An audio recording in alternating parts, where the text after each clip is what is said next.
Rajesh romantic mood में अपनी पत्नी रोहिणी के पास जाता है। तभी रोहिणी पीछे हटते हुए बोलती है, ओहो, ये आप क्या कर रहे हैं? पीछे हटिए, जब देखो तब सिर्फ मुझसे चिपकते रहते हो। अरे तुम तो ऐसे शर्मा रही हो जैसे मैं कोई पराया हूँ। अरे मैं तुम्हारा हस्बैंड हूँ। आपसे कितनी बार कहा है, मुझे ये सब पसंद नहीं है। आप मुझसे थोड़ी दूर ही रहिए प्लीज। अरे हमारी शादी को 3 महीने हो गए, तुम कब तक मुझे ऐसे अवॉइड करोगी? अरे मेरी भी फीलिंग है यार, तुम जब देखो मुझसे दूर रहती हो। कभी कभी तो मुझे ऐसा लगता है तुम यहाँ कैद हो। रोहिणी कुछ जवाब नहीं देती और वहाँ से चली जाती है। तभी वहाँ राजेश की माँ आती है और बोलती है, अरे बेटा राजेश, क्या हुआ? तुम इतना गुस्से में क्यों हो? देखो ना माँ, जब भी मैं रोहिणी के पास जाता हूँ तो वो मुंह मोड़ के चली जाती है। अरे कभी कभी तो मुझे ऐसा लगता है वो इस घर में शादी करके नहीं आई है, बल्कि यहाँ गुलामी करने आई है। बेटा तू जरा समझ, उसे कुछ टाइम दे, उसका दिल जीतने की कोशिश कर और 2-4 दिन के लिए मायके में जाकर उसे छोड़ा, थोड़ा उसका मन भी बहल जाएगा। रोहिणी को राजेश उसके मैके ले जाता है और राजेश रोहिणी के पिता से बोलता है, बाबूजी, अब आप ही रोहिणी को कुछ समझाइए। मुझे ऐसा लगता है कि ये मेरे घर में खुश नहीं है। रोहिणी मुझसे सही से बात तक नहीं करती। और रोहिणी, मैं तुम्हारा पति हूँ, वो तुम्हारा ही घर है, तुम जब चाहे आ सकती हो, पर इस बार तुम वहाँ सोच समझ के आना। राजेश रोहिणी को छोड़कर चला जाता है। रोहिणी के पिता गुस्से में बोलते हैं, अरे पागल हो गई है क्या? ये क्या बेवकूफी लगा रखी है? तुम दामाद जी के साथ सही से पेश क्यों नहीं आती हो? आप अपना खून गर्म ना कीजिए, मैं इससे बात करती हूँ। क्या बात करोगी? हाँ, एक बुड्ढे से मेरी शादी करा दी और अब मुझे ही सुना रही हो। 20 साल पापा, 20 साल का फर्क है हम में। मुझे शर्म आती है उनके साथ। अच्छा, तुम्हें बहुत शर्म आती है, हैं? ये शादी मैंने तुम्हारे फायदे के लिए करवाई है और तुम्हारे चरित्र के कारण अच्छे घर के लड़के तुमसे शादी करने को तैयार नहीं होते थे, और ये एक अच्छा भला लड़का मिला जो तुम्हारे बारे में कुछ नहीं जानता था, समझी? अगर उसे तुम्हारी करतूत के बारे में कुछ भी पता चला तो वो भी तुम्हें छोड़ के चला जाएगा। अरे तुम्हें तो इस लड़के का पैर धोकर पीना चाहिए। अच्छा, तो आप सुन लीजिए, मैं इसके साथ नहीं रहूंगी। महारानी को तो सपनों के राजकुमार चाहिए। हाँ हाँ, राजकुमार चाहिए था। कई राजकुमार मेरे इशारे पर आगे पीछे घूमा करते थे, पर आपने क्या किया? आपने मुझे उस बुड्ढे के हाथों बेच दिया। ये सुनते ही रोहिणी के पिता गुस्से में रोहिणी को एक तमाचा मारते हैं। हाँ हाँ, मारे मुझे, मैं इसी लायक हूँ। काश मैं पहले ही भागकर अपने पसंद के लड़के से शादी कर लेती। आप मुझे उस बुड्ढे के गले तो नहीं बांधते। देख रही हो तुम ये मुझसे कैसे बदतमीजी कर रही है? अब कान खोल कर सुन लो, तुम्हारी बगावत यहाँ नहीं चलेगी। तुम अब इस घर में ज्यादा देर नहीं रहोगी। अपने ससुराल जाकर ये नाटक करना, समझी? मेरी नाक कटा कर रख दी इस लड़की ने। अरे मेरा खून इतना भी घटिया नहीं हो सकता। रोहिणी गुस्से में वहाँ से अपने रूम में चली जाती है। कुछ दिन बाद रोहिणी फिर अपने ससुराल अपनी माँ की जिद के कारण वापस जाती है, पर वहाँ भी रोहिणी राजेश को अपने पास नहीं आने देती। वह राजेश से बहुत नफरत करती थी।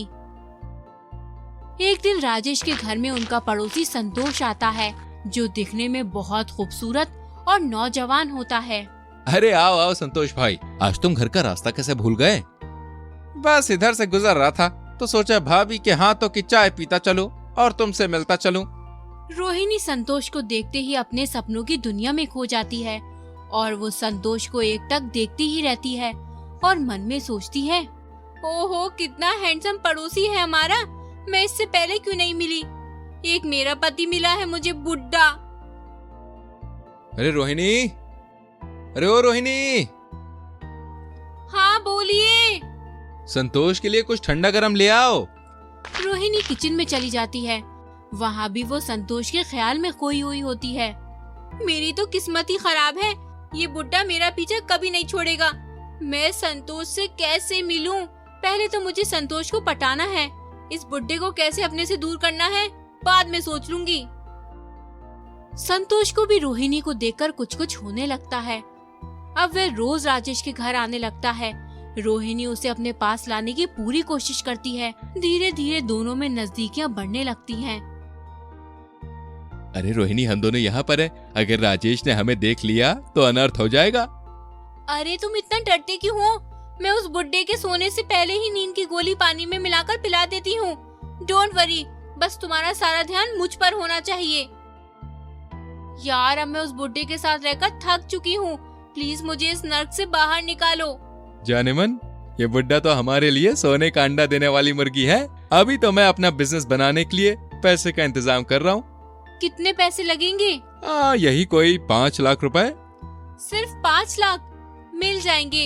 एक पैसा ही तो है जो इस बुड्ढे के पास भरे पड़े हैं। जब चाहे ले जाना, बस तुम मेरा ख्याल रखना और मैं तुम्हारा। अभी कहाँ है तुम्हारा पति? वैसे होगा बुड्ढा दवा खाकर पड़ा हुआ। तुम अब मेरे पास आओ तो।